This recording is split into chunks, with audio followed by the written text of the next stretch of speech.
Howdy. We're getting started here. So if you're watching this on a recording, thanks. Give us 2 seconds. Just getting set up. We had a little computer issue. They happen. Yes. How's everyone's day? Super great. Can you put something in the chat? Yeah. Give it a test.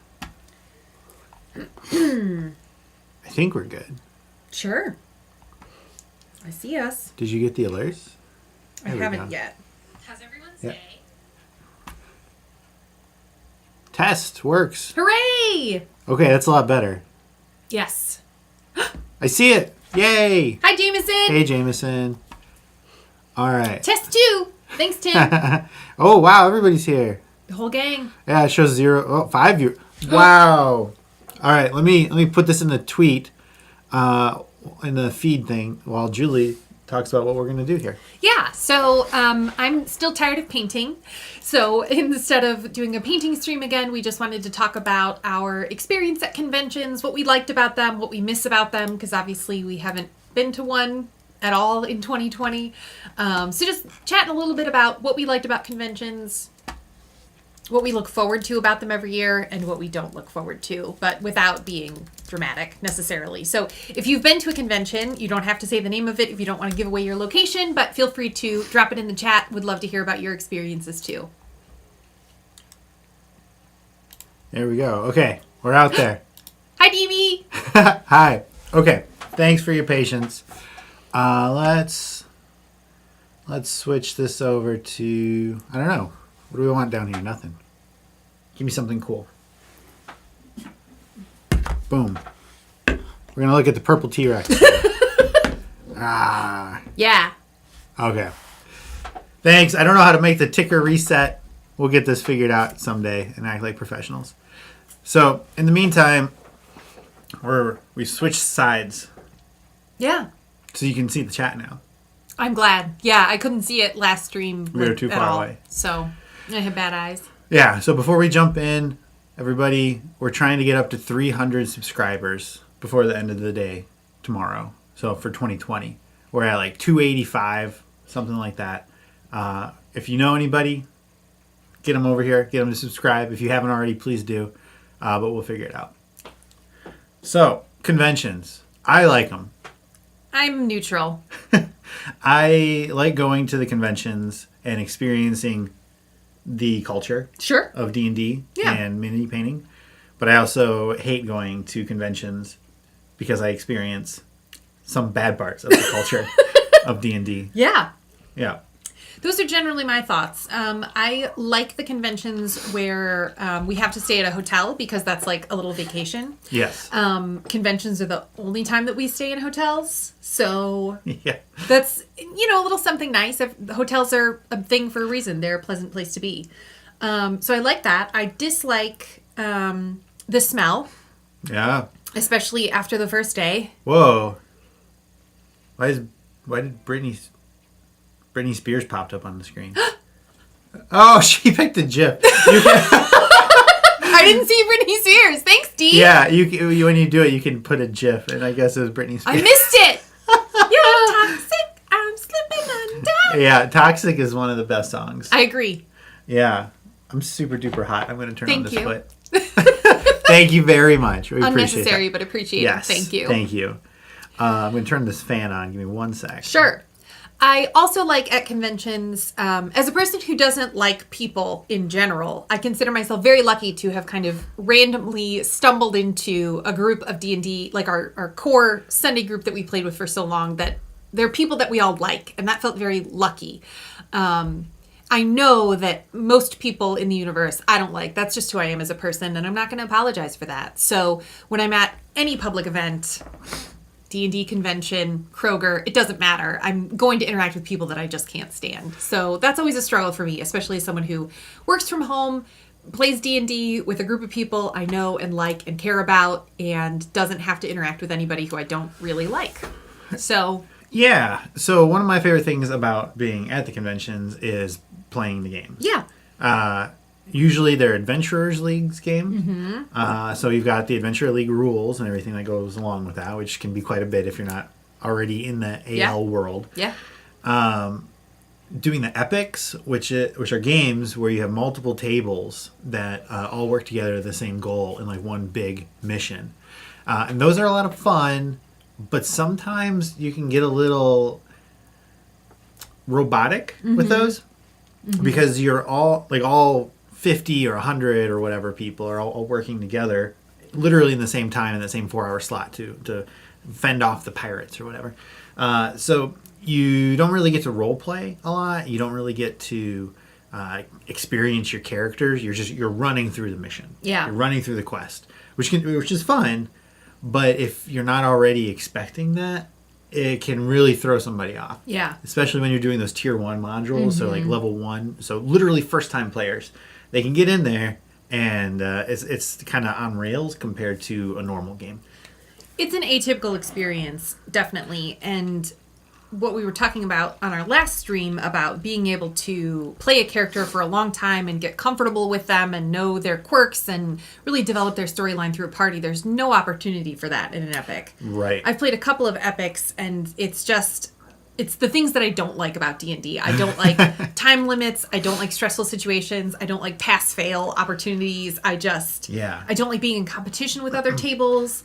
They're not my favorite. It can be cool to be in a room full of people. Everybody's working toward the same goal. Sure, but it's just not for me. Yeah. And to a similar extent, the actual games that people host during Adventures League, those are often scheduled very tightly. So you'll have a game that runs from 1 to 2, and then another game from 2 to 3, and then 3 to 4, if you're doing like sections of a module. Sure. So you have to get in and out in an hour. And even if the players and the DM are like, oh, that's great, let's keep going, you can't, because that table, if the DM doesn't have it for that next hour, somebody else does. Right. So you have to keep powering through. Absolutely.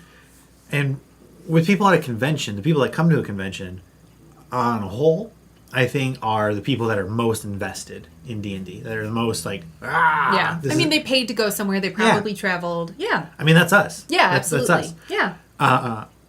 So you have the people that have this most intense feelings about D&D. So people will roll up with their characters that they know inside and out, that they have built out as strong as possible. And then you have somebody who, oh yeah, I was here to look at wormwood boxes or something. Yeah. And then they show up and they have no idea what's going on, which is great. It's great to get them involved. Absolutely. Growing the community for sure. But you run into these weird relationships with people. And that can be a challenge. And then, we always talk about inclusiveness and player safety and everything like that.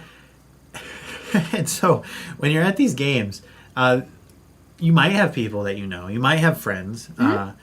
But you probably just have completely random people from all over the country, which is great, and you experience totally different play styles. Sure. But you also you don't have that basic, the equal level of like here's how we play. Yeah. Here's what's okay to say. Here's what's okay to do. You have people who might play very aggressive games. You might have people who make jokes that we wouldn't sign off on. Because they're not funny. Yeah. So as the DM, it's important to be able to say, no, stop it. Right. Like, one more time, you're out of here. Kind of thing. You wouldn't normally talk to your players like that, but in a situation like that, that's what you need to do when you're on such a tight time cycle. I want to keep talking about this, but we're getting a couple comments. So, the best conventions have good space set aside so you can hear each other talk. Yes. Which in my experience has been none of them. Yeah. Huge warehouses, convention halls with tables crammed together right next to each other. I don't know how that's not a fire hazard. No kidding. And then everybody has their backpack with their minis and their books and everything. And it's just, you're crammed. Yeah.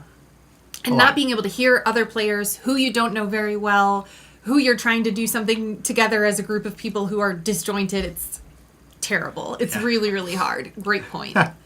What's up, the Viper Lizard? Hey, the Viper Lizard. Viper the Lizard. Oh, I'm sorry. My mistake. Lizard Viper the. Sure. Cool. Ale is deaf about all about the rails, but it was a solid reintroduction to D&D after a decade hiatus. Completely agree. I think Adventurers League is great for new players, the best, because it's so structured and easy, and a lot of DMs I've had have run the same modules over and over and over again. So there's plenty of breathing room. They know what's coming. They're not nervous, and they can really help the players develop and be patient with them, as opposed to at a convention when, like Eric was saying, you've got an hour time slot, no time to like build camaraderie or make friends, just be obnoxious. Yeah, I think AL is the only way to really do a convention setting. Yeah. I agree. Unless you're doing a local convention. Sure. So if you're doing like a store level convention, which in the Dallas area, there are a couple of those. Mm-hmm. I think that's cool because then you already have your people. Sure. And you can just kind of stick to general rules without needing to get too crazy. But a big scale, something like Fan Expo, yeah, AL I think is the way to go. Although, Wizards of the Coast, I do wish we had better AL support. Me too. Community management, rules, clarity. I'm glad we're moving away from Facebook to be the official source of rules for Good idea. AL. Yeah. Long time coming there. The only convention I've done was with a table of friends, so it was okay. But I'd be way too intimidated, uncomfortable to play on my own with strangers. Yes. Right. Yeah. Yeah. Bring a friend. Yeah, and so that's a good tip. If you're a DM at one of these, where you're running like 8 tables in a day, or an epic, it's really good to have an ally at your table. Maybe it's your wife, maybe it's a friend, whatever. Yeah. The DM position usually gets a little bit of respect at the table, right? Where people will just listen to you if you just say something. Sure. But not always. And it's a very common mental trick, right, for people, where if one person tells you to do something, blah, blah, blah. But if a couple people at the table are like, wait, what do you mean you're not good? Like, this is how it goes. Yeah. Then people will kind of fall in line. Yeah. So having that second voice can really do a lot to back you up and establish your play style at the table. Absolutely. I find that very helpful, and I played at a convention where you were the DM and did a great job at shutting down some nonsense that was happening at the table, but it was really nice to have a friend sitting next to me, also a woman, who as soon as someone said something problematic to me was just like, no, we're not doing that, no. And like, so Eric was saying that, I was saying that, she was saying that, and it felt much better. If I had been alone at that table, I probably would have got up and left. Yeah. I don't know. So player inclusivity is always a problem with any game. Yeah. Right? And at a convention, I don't have a good way to explain it, I think. But a lot of people, they go to the convention and they're like maybe like the top dog at their store or out of their group of friends. That first week of college all over again. Yeah, and they think like they know everything. Yeah. Everybody else, oh, you don't really get it. So a lot of people will come in. A lot of posturing. Well, actually, is things like that. Mm-hmm. So that's always a fun struggle.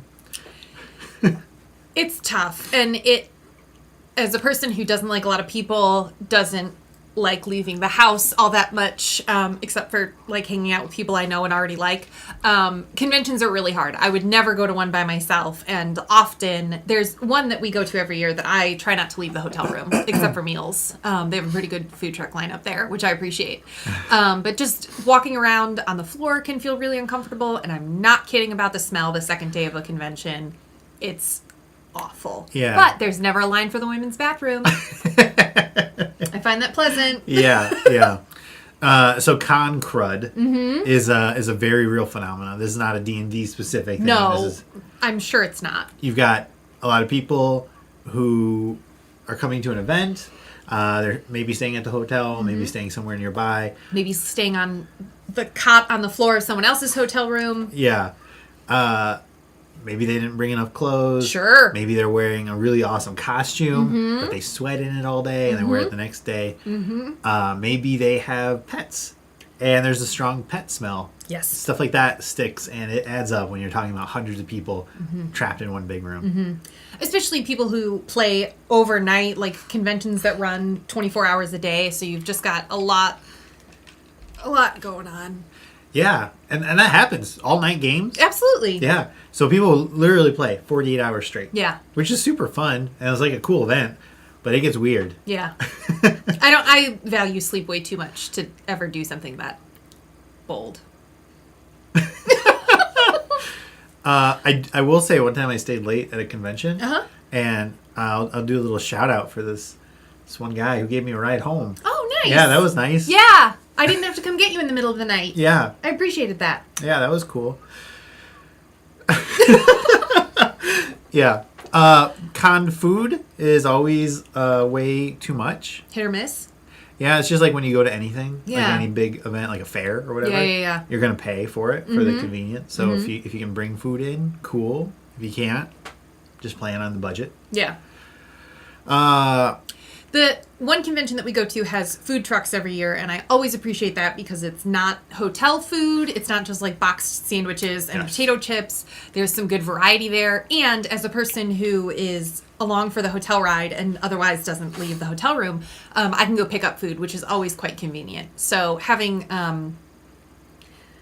having a friend there who's not on the same schedule as you, so you can alternate going to get takeout and get some fresh air, can also be super helpful. yeah, and so that's a good point. So if you're able to stay at the hotel during a convention, I think that's really great. Yeah, Well, not everybody can, absolutely. and sometimes the rooms just sell out. Yeah. But if you can, it's so convenient. Mm-hmm. You can just go upstairs, take a break, Yeah. take a nap, or if maybe it's like 3 or 4 days, maybe that middle day you just want to take the whole day off and just stay in the hotel. And it's cool because it's still a hotel. You're not like it's not a waste. Mm-hmm. You're still hanging out at the hotel. Yeah. A big fluffy bed. Oh my God. Hopefully a cool view. Maybe even not a cool view, but sitting in a giant bed covered in white linens, eating a box of fried food, watching Shaws of Sunset. One of my best convention memories. I don't even like Shaws of Sunset necessarily, but I loved it at that convention. Yeah. It was great. I read a book. It was amazing. I enjoyed the convention as well. Getting to see painting competitions was cool. I love seeing cosplay. Some of my Yes. favorite cosplay is if I don't know what something is, I just say it's a Boba Fett. For example, a Princess Boba Fett or an Undersea Boba Fett, because I still don't know who or what that is. But I also saw one of the coolest cosplays ever that I still don't quite understand what she was, so I'll say she was a jellyfish Boba Fett. She had this purple big like umbrella thing over her head and then tendrils of sparkles and ribbon and like tinsel, and it just like made me so happy. And she was playing kind of stationed at a table near where Eric was DMing at a convention, and so I kept seeing her all throughout the day, and I finally got to say to her like, oh, I don't know what you are, but I love your outfit. And then we had a lovely little chat, as women do, often in bathrooms. But this was just in the middle of nowhere, being able to say, like, your costume is amazing. And then she explained to me very patiently and kindly what it was. And I retained none of it. I don't remember. I loved what she was wearing. And she had, like, leggings on and, like, a purple t-shirt. So she looked super comfortable while also having this very glamorous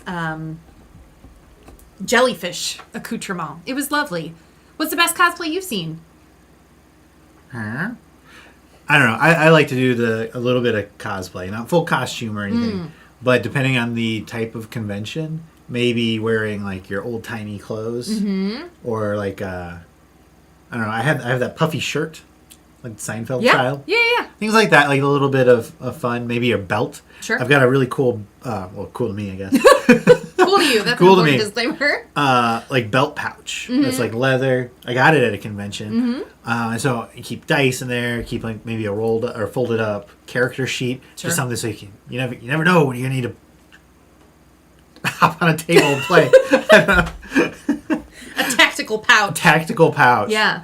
Keep inhaler? some dollars. Yeah, inhaler. So good point. So asthmatic and allergic to most things in life. And conventions, that pet stuff we were talking about, people have it all over them. And that can be a real challenge for people. And one of my favorite conventions, ReaperCon, they have like a bunch of cats. They have a cat adoption station, so there are pets everywhere. It's awful for me, allergy-wise. But most of the convention is so great that it's worth it for to be knocked down to. Literally risking his life. I like looking at the kittens, but I have to run past them pretty fast because Eric is usually with me. So Yeah. Jameson's always happy to throw on a robe and a wig. I also dress up sometimes for conventions. nice. Before I got to that last line, I was going to make a joke. Do whatever you want. Live your best life. When we went to PAX last year, PAX South. PAX South, I had the horror of seeing a Gremlin cosplay, and that scared me. I saw that movie way too young, and I didn't like it at all. But it was a very realistic Gremlin head on a real full-size adult wearing like a Christmas sweater, and then they had Gizmo in like a little gift box, and they were just posing for photos. And I kept like a 7-mile radius. I couldn't go. I've never seen it. I've never seen Gremlins. You're not missing out. No, but I told him I'd watch it with the lights on. After midnight, you feed it. Right? Yeah. Okay. That's the one rule: is feed it after midnight. And get it wet. That's the other rule. Yeah. Cosplay is super fun. I love looking at cosplay. Yeah. A lot of times, a convention will have like a parade, like a cosplay parade. So literally just standing back and nope to the Gremlin. I think not to Jameson. You're so right. You're so right. But just standing back and looking at the cosplay, it can be really incredible.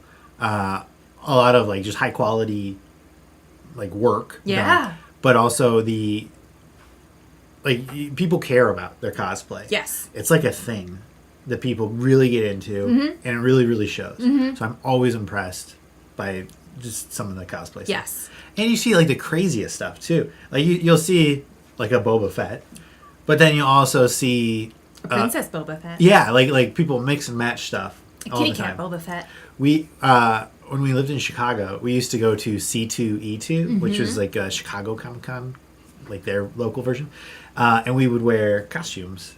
So the first time I went 3 years.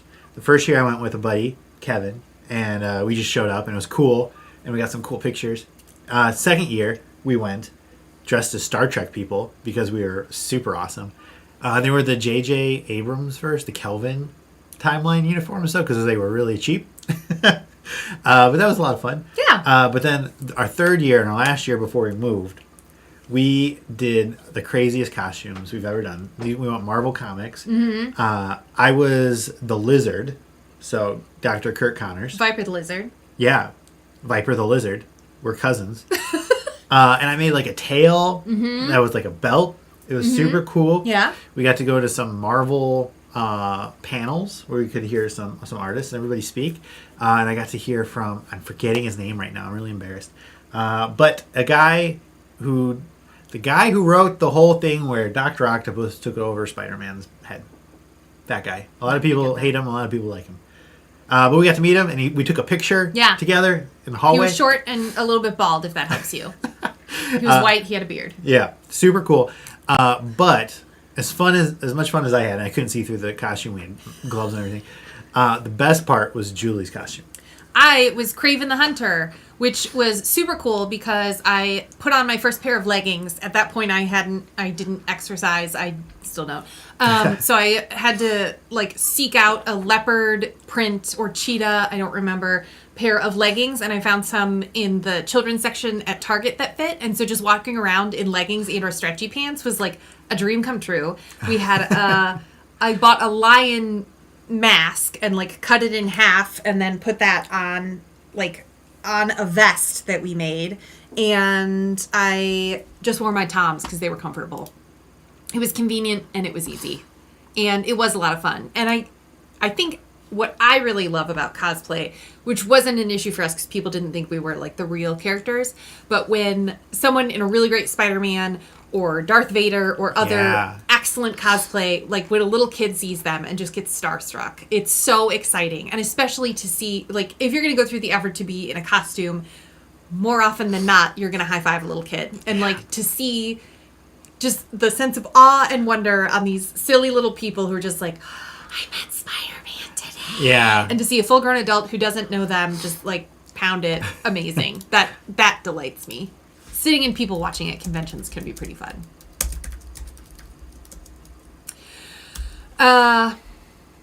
Table inclusivity. We talked about that a little bit before. And yes, I think it's tough I imagine it's tough as the DM. I wouldn't necessarily know.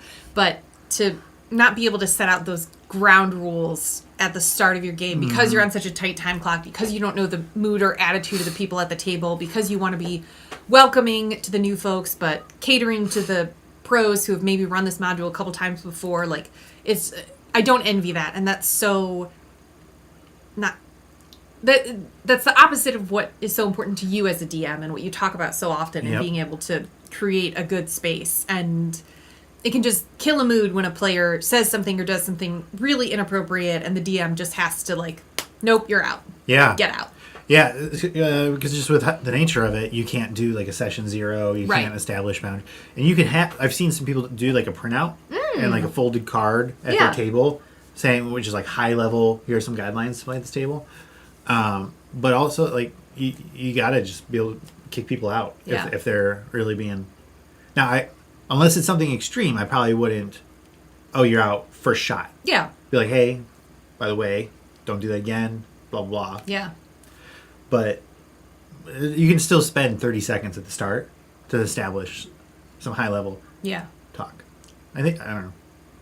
It's worked out pretty well so far. I will say that we sat down at a table, and a little thing about this guy is that everybody thinks he's 19, and people don't think that we're married, which is fine. I don't care about that, but people think that he's a baby. And in fact, when we went to vote in 2016, this lovely old lady, when he said like, oh, I'm so excited to vote, the old lady who was staffing the table was like, oh, is it your first time voting? And like, meanwhile, no one ever thinks that I'm 20. Yeah, I was 30 at the time. Right? Yeah. Yeah. I was 30. Is this your first time voting? Hopefully not. The point is, we sat down at the table and, just small talk kind of, but the DM who was going to be leading the table was just talking about how glad he was to be away from his wife. And like, I know there's kind of generational chatter about dudes hating their wives, and hopefully that's fading out, but just those types of comments are just dumb, and they irk me, and they're one of the reasons that I like not being around people. So to have to go into a con knowing that you're going to interact with people who just suck, it's just going to happen, and it's just helpful to set that expectation. Yeah. And again, not everybody sucks No. at a convention. It's like what we talked about earlier. Yeah. The people with the most extreme investment, I guess, they'll go there and they'll tend to either be awesome or terrible. Yeah. That's true of any hobby. Yeah. One of my favorite memories was we were at a convention, and it was one of those ones where we're running game after game after game. And literally, like table, like a whole honeycomb of tables. Yeah. And we had a group of people come, and they were, I think, was it their first time with AL? I'm not sure. I think for some of them it was. Yeah, they weren't AL players generally. They played at home. They were homebrew people, and they were the best. They had all these like, oh yeah, we all want to play these like goblins and stuff. Is that okay with you? And I'm like, oh yeah, of course, go for it, whatever. And they had all these like kooky characters. Yeah. They were making jokes about each other, which in jokes, totally great. Yeah. Live your Just life. happy to have happy people at the table. And they were going back and forth, and they were doing really, really creative things. Yeah. Real silly things, but in character things, strategic decisions. It was great. I wish they lived far away. Yeah. So we couldn't like hang out with them. Yeah. No, I wanted to play with them for the rest of the convention. If I could have just followed them from table to table, I would have played with them, which I think, again, speaks to the importance of, for me, I'm not the type of person to show up, as if you couldn't tell, at a gaming store every week and just join a random table and be happy with it. It's finding the people who make you the happiest and playing with them because they're fun to play with. Yeah. And you're not always going to get that at a convention, but being able to find that and then take the game to homebrew or always have the same people at your table can make for just the very best D&D experience. Absolutely. But there's more to a convention than just D&D. I guess. I'll tell you yes. So one of my favorite conventions is ReaperCon, as discussed. And at ReaperCon, yes, they have AL, but they also have a huge selection of non-Adventures Leagues games, which I need to get more involved with next year, hopefully. I don't know. Whenever it's safe, I guess. Yeah. At the next appropriate opportunity, I need to get more involved with that. Mm-hmm. But ReaperCon in particular has a big focus on painting. Mm-hmm. Reaper miniatures, they make minis, they make paints. You can't see it, but our wall of paints is all Reaper paint. So. Yeah, half of these things are Reaper. Yeah? Actually, I don't know the mix. Probably. I'm not counting them again. Well, check out the video. But they have a painting convention and or a painting contest. And a painting contest is the scariest thing in the world if you've never done it. Yeah. That was me. That was us. But we did it. First time, got a bronze award. That's the lowest award, but it was an award. Yeah. And I won, and I was over the moon. Yes. I was sad that Reaper Con didn't happen this year. Obviously, that was the right call. But I can't wait for the next one to hopefully enter. I'd love to win a silver. Yeah. To step it up a little bit. Mm-hmm. But let's jump out. It's a critical. I've been to my local Comic-Con, but never took part in the D&D games they had. And that's okay. But maybe give it a shot. Try it out. A lot of the times they'll run games just for 1 hour or 2 hours. Mm-hmm. So it's not a big investment. And they're like, it's designed to welcome brand new people. Absolutely. They do have preset characters at the ones we've attended anyway, whether the DM created them or you can just grab a character sheet. Yeah. Sorry, preset characters. Yeah, I'd say it's fun. Despite everything that I've just said, if it's not too much for you as a person, give it a shot. Yeah, so we haven't been to one in a while again, but the last year's worth of conventions that I did go to that I DM'd at, the AL push was heavy on the tier 1 modules. So those are adventures for level 1 through 4 characters.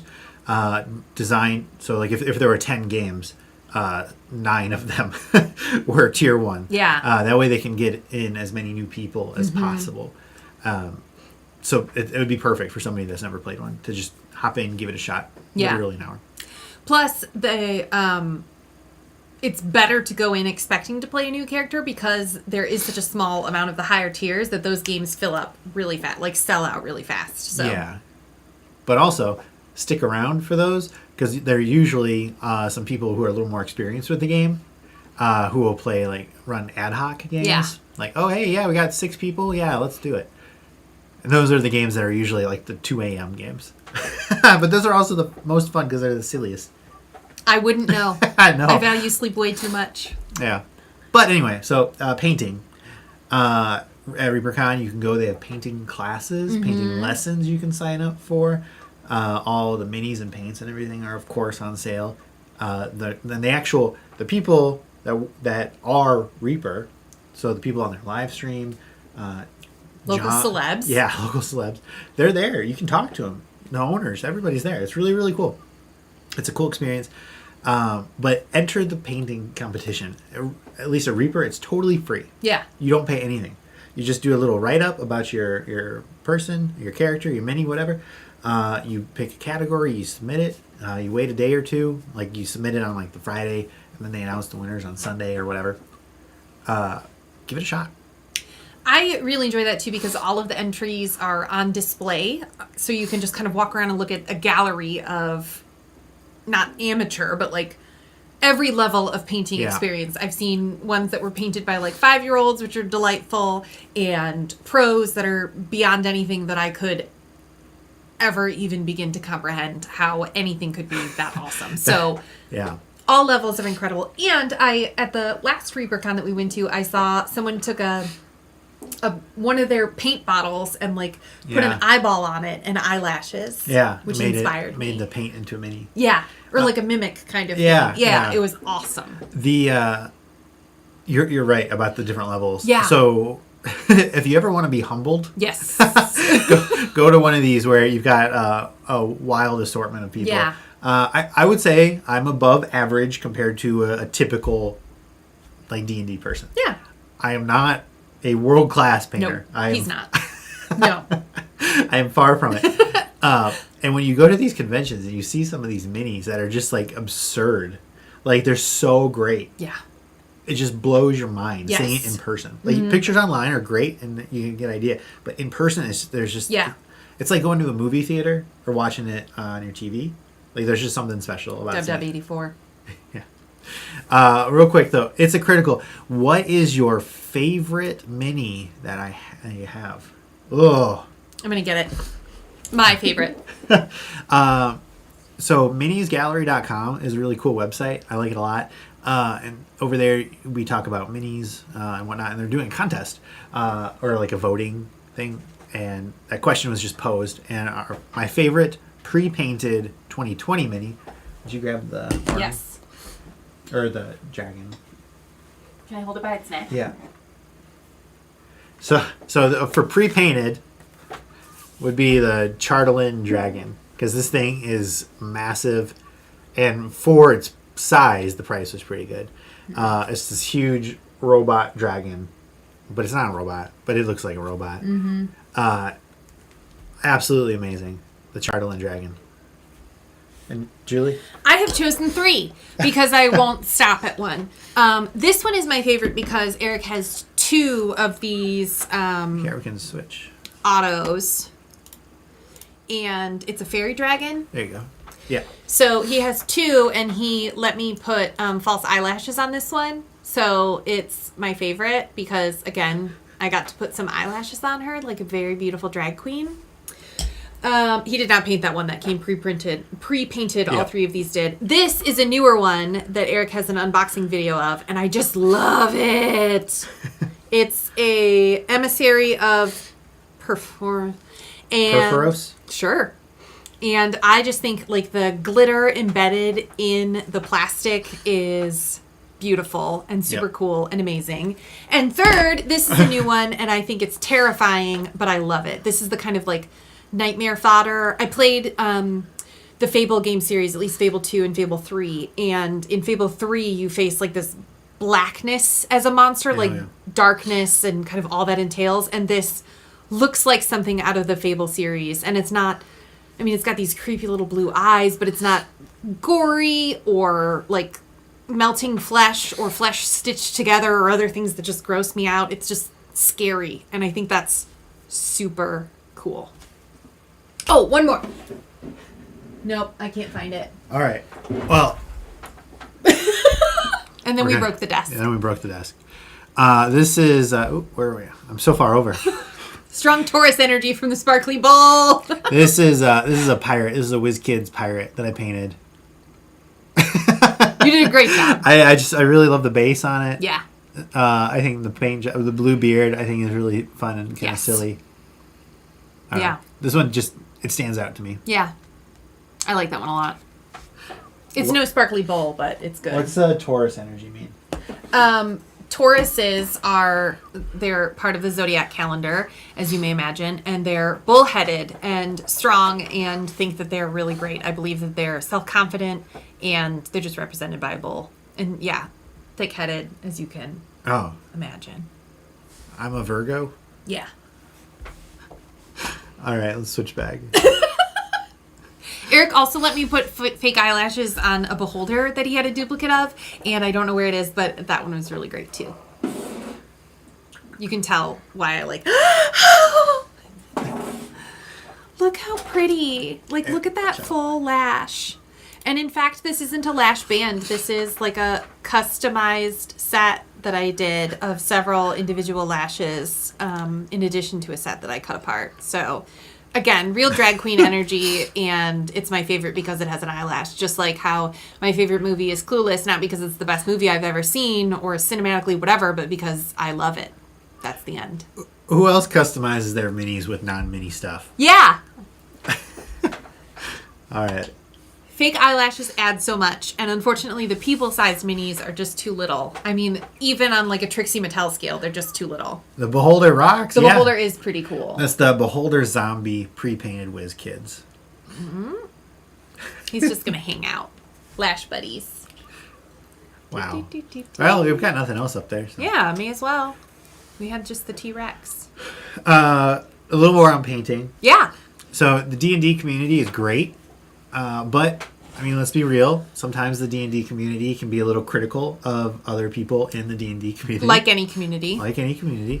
But I will say, at the painting convention, such as ReaperCon, I feel like there's definitely a super great energy of people trying to help people, train people, teach people, and support people, which is just such a refreshing feeling. Yeah. I agree. I haven't done... Thank you so much for loving my mini cosmetology work. I hope to get better at it in the coming year. Maybe, like, There are a lot of nails here that could be painted. Just something to think about. And like, I have several glitter nail polishes that I'm willing to donate to the cause. The painting tables at ReaperCon in particular stand out to me because they have their like pro level painters working on giant minis over the course of a couple days, and so you're able to like just sit and watch. That's kind of what they're there for, to answer your questions and chit chat, but really they're just painting kind of on display. And I think they have TV screens rotating through some of their best work. And yeah, that environment, there are tables set up in kind of the main hall where you can just sit down and paint together. I think that's really cool. Having only started painting since quarantine, I haven't participated in any of that, but it's just a good vibe to give off of. Yeah, so you'll see like the people that are like the 100 out of 100 scale. They'll set up a table with like a camera pointed at the mini that they're painting, so you can look on the TV like from their perspective or whatever as they paint, and it is really cool to see it done over time. Yeah. It makes me feel a little jealous, if we're being honest. I think it's inspiring. I'll never paint that well through education, time commitment, passion, natural ability, never. But to see other people do that stuff is really cool. And like so many things, even if you pick up one idea from something that they've done, totally worthwhile. Yeah. All right, imagination hobbies. I got to do a convention. Never had in the past. How do you guys feel about Adventures League? I feel like there are a lot of rules. Yes, there are a lot of rules. We started with Adventures League. Mm-hmm. I feel like the Adventures League is a great, great, great place to go and meet other players. Mm-hmm. Then hopefully, and if it's possible, to spin off into your own group. Yeah. I feel like homebrew rules, customization, stuff like that will ultimately give you a better experience playing D&D. Yeah. Because that way it's what works best for your group. Yeah. But not everybody's in that position. Mm-hmm. So that's where AL comes in. It gives you a good streamlined ability, and maybe you play at a bunch of different stores. Maybe that is your community, and you like to travel and take your character from one place to another. Lots of really cool stuff there. Yeah. Some of the rules are a little tough, but I'm also a little out of the loop at this point. I understand that they've recently gotten rid of the race counting for your +1, which is cool. Mm-hmm. So loosening stuff up like that, I think is a good move. I'd say I echo what you said about Adventures League being a great place to start, because so much of D&D can be whatever you want it to be, and this kind of difficult to understand concept, whereas Adventures League sets more narrow parameters and there are a lot of rules that go with it, but everybody's on the same page about what those rules are and aren't. And so you've got lots of people with kind of shared knowledge to reinforce what can happen, what can't happen at the table, and to really set... You have to learn the rules before you can break them, I guess, is the long and short of it. And so Adventures League as kind of the base rules that are universal, that everybody knows or can know, that are readily available, that you could play at any game store, I think that's a good place to start. Yeah. So yes, there are a lot of rules in Adventures League, but I think they're worth learning before you expand beyond them. Yeah, a thing to keep a heads up, though, with that is whenever because the rules are so particular, and because it's a little more of a competitive environment than playing at home. Sure. A lot of people will build their character strictly for raw power. So a lot of online, on Reddit or whatever, you'll see people, how do I build the strongest whatever? How can I do the most damage, whatever? And I've actually done a couple of videos on topics like this. But AL is where a power gamer will thrive. Sure. Because you have so many rules, so you can find ways to take advantage, and there are items or like certificates where you can get like special, like familiars or whatever. And so if there's a system, people will game that system. Sure. Whereas if you're playing at home, you can just say, oh, no, it doesn't work. Or what, like whatever you need to. Or you can balance around that. With a module, you can't really change it beyond a little bit of stuff. I agree. I love playing homebrew. That's my favorite thing to do. But like we've said, Adventures League is a great place to start. Find your people, find a party that works, and then move outside of the game store or outside of Adventures League into homebrew or something of your own. Yeah. Okay, so it's a critical. have you ever 3D printed your own minis and painted them? I do not have a 3D printer, so I have not 3D printed minis. But I've got a buddy who does. And we have... They're in the other room. I'll be right back. I think this is worth showing off. Sure. In our last live stream about a week ago, I think we talked about our favorite characters that we've ever played. And one of my favorite characters that I've ever played is Goliath named Boulder. And we have that one 3D printed in 2 different sizes, which is pretty cool. So we designed it on Hero Forge. And then Eric's friend 3D printed it for us, and then he painted it. But for the most part, no, those are the only ones that we've done at home. Everything else is purchased somewhere, which is all very exciting. Yeah, I heard the hesitation in Eric's voice of we don't have a 3D printer yet. Thank you for also picking up on that. And please help me discourage it. There's no room, and we've got a whole... air painting thing, airbrush setup that isn't used yet. So maybe we just take stock of what we have and put that to the best use before we start 3D printing things. Because I feel like at that point, I'll have to hear about a new character concept and a new mini every week. And every week it'll change. Like, here's one with a crossbow. Here's one with a longbow. Yeah. And Yeah, 3D printing stuff is really cool. But it's a lot to get into. Yeah. With resin. Yeah. And everything. I'm sure at some point in my life I'll have a 3D printer. But not anytime soon. Amen. Yeah. Okay, so this is Boulder. Boop, boop, boop. Come on. There we go. Look at that. 3D. This is a Hero Forge. It was scaled up. 3D printed. It's so cool. Jameson, you went from we don't have a 3D printer yet, which I hoped was just you acknowledging that Eric wants one but shouldn't get one, to you feel like Eric does need one? Let me just take this knife out of my back, buddy. Mini mishaps. Sorry, mini mishaps games. 3D printer is somewhere between a cat and child for resources and responsibility. Well, we've got neither. Yeah. So let's keep it that way. Great. Yeah. I don't know. I feel like I should order some more 3D minis, though. Because there are some really, really cool... Yeah. So, a different topic. Oh, wait. We've got these up here. Yeah. But yeah. 3D printing technology is super cool. I used to hang around a 3D printer in, like, 2012. Yeah, somewhere around there.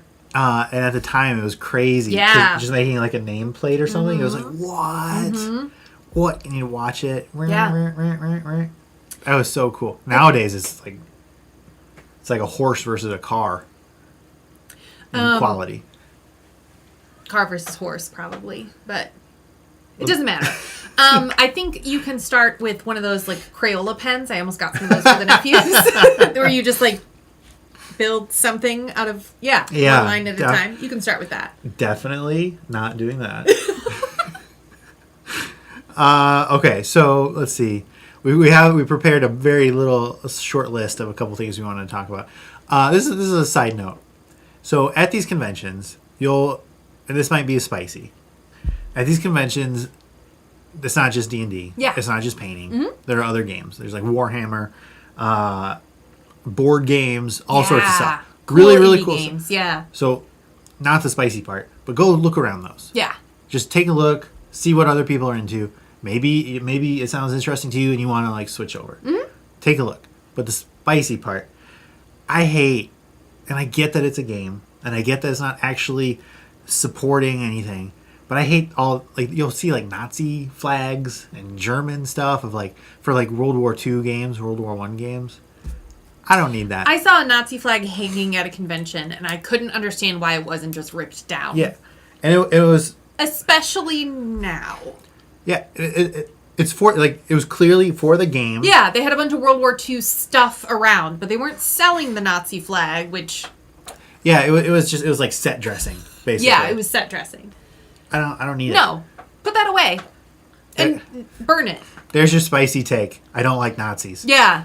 Unfortunately, that's spicy nowadays. Yeah. Completely inappropriate, completely messed up. I don't know why the organizers didn't take that down. I thought about sneaking down in the night, even though people were playing at all hours, to just cut the zip ties they had on display on their little booth and just throw it in the trash. Rip it up and throw it in the trash. Disgusting. Yeah. Not cool. One of my favorite experiences I've ever had with D&D of all time was it was at ReaperCon. It was an all-day session. It was like 10 hours or something. It was just a run-through of Castle Ravenloft from Curse of Strahd. So it was Colby was the DM. Yeah, he's fun. He's awesome. He's one of my favorite DMs. He's the most descriptive and like elaborate DM. Theater kids. Theater.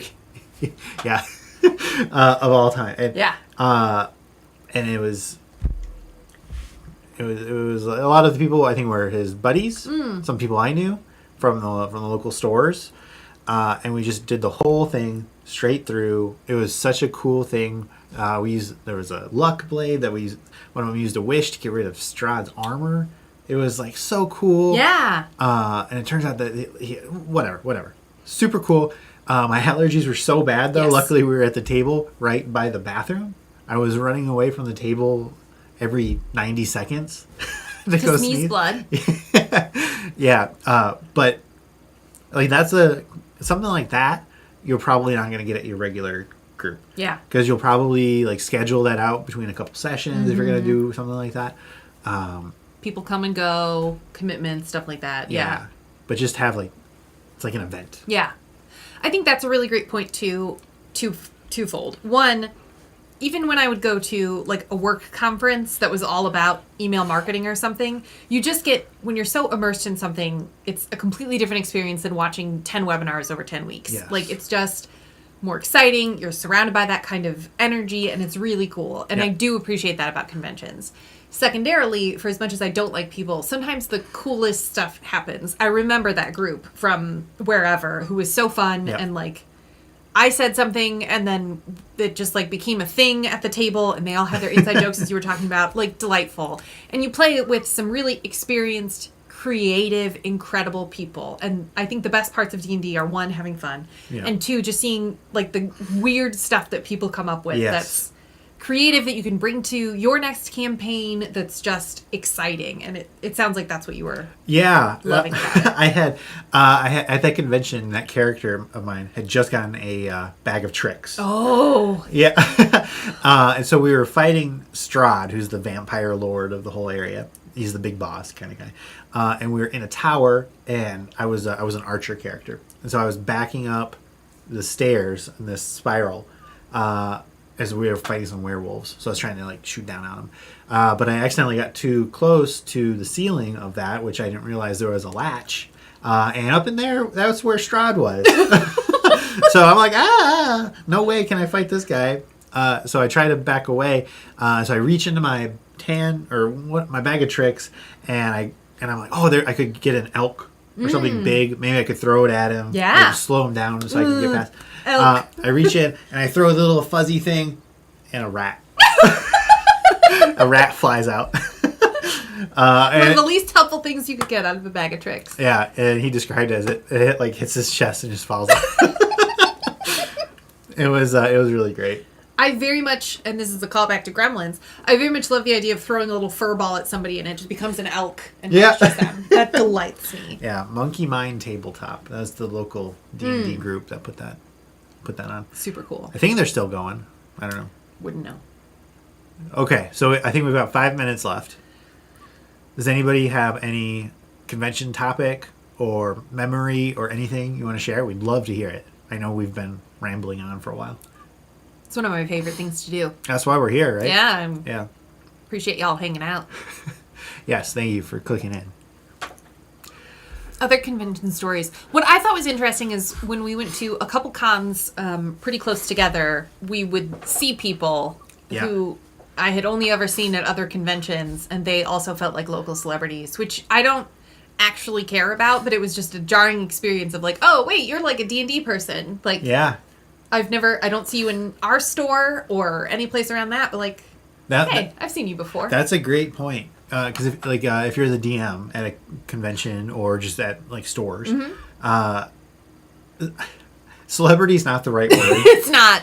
But people that are like only players will definitely often look at somebody who is a DM as an elevated status. Yeah. So when you show up at a convention and it's somebody from like your regular store or something, and they're like, oh yeah, Eric, I get his table. And it feels good. Yeah. Because it's like, oh yeah, and then you can recognize them, and then maybe you can throw in something a little that ties back to like just like a between you and them story. So I don't know, you get a little. That relationship is really interesting. I think that's a great point. I also like when, like, if I'm playing at your table at a convention and your table fills up every session, not out of necessity, but because people like being at your table or have recommended to their friends to come back to your table. That's a really great feeling too. Yeah. I imagine. I don't know. Oh, absolutely. Absolutely. You can get wait lists for your table. Mm-hmm. I don't know.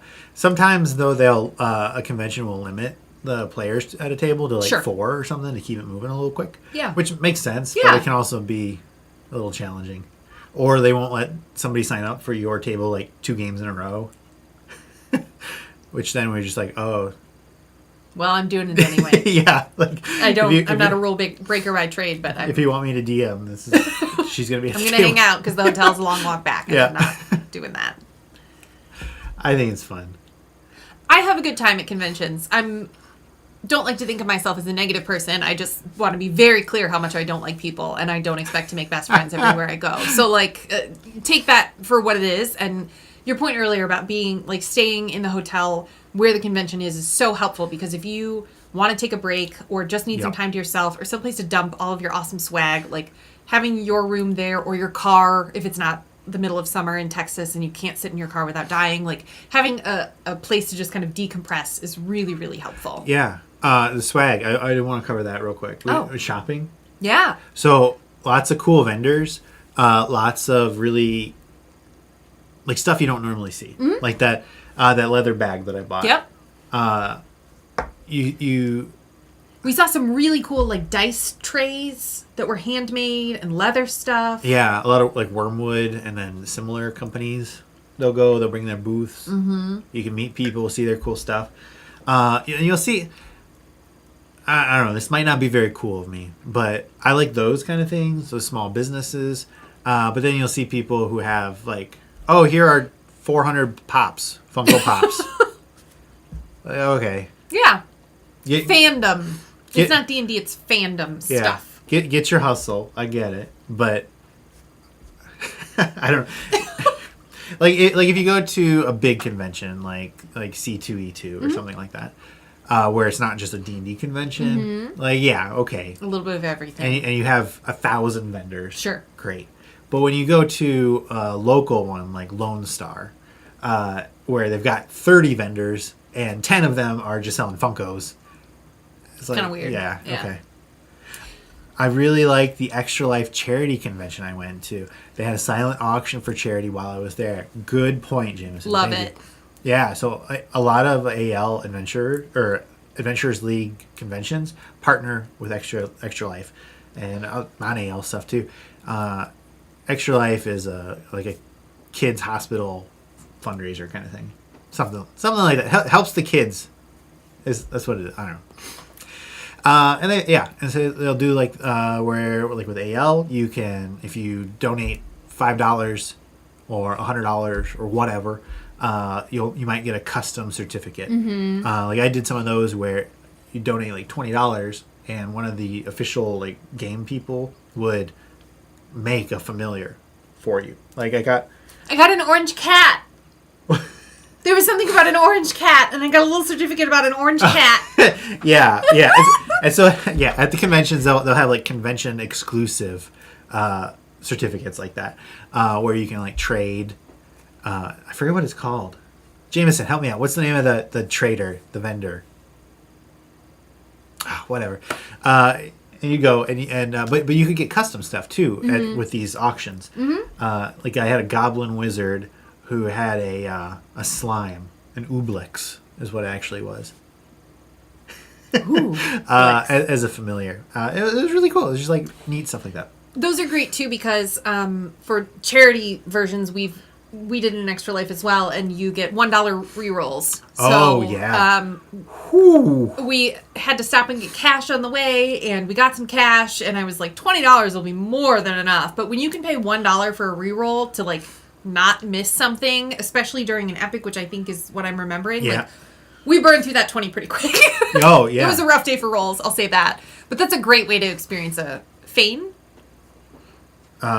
Yes, questionable Asian-looking robes. Yes, I don't know. Yeah. Fane is closer, but I don't. Whatever. But yeah, those dollar rerolls, and as the DM at the convention like that, you want to encourage it, right? It's a fundraiser. Yeah. So you're like, oh yeah, just $1, you can reroll it, and so you play it up a little bit like that. And a lot of times, the people putting on the convention will have like a special certificate of like so you can get like you got a gun, like a D&D gun for your character that you could officially like legally have for like whichever table won or raised the most, stuff like that. But you'll spend hundreds of dollars on those like for the whole table, not for me. But you can always write it off too, so that's cool.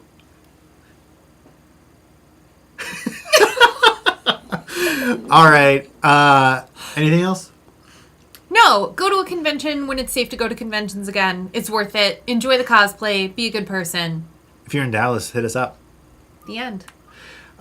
So as always, we're trying to hit the 300 subscribers by the end of tomorrow. So anything you can do to help us get there would be awesome on YouTube, youtube.com/FryMinis. Phi Chen, yes. That's right. Thank you, Phi Chen. Yeah, and then you'd wait, like you'd time your game to finish or to take a break right when Phi Chen would come out, so you could go trade for the best stuff because you could trade items and everything. It was so important at the time. It was. It was like, oh my god. I remember how important it was. Yeah, people would like elbow.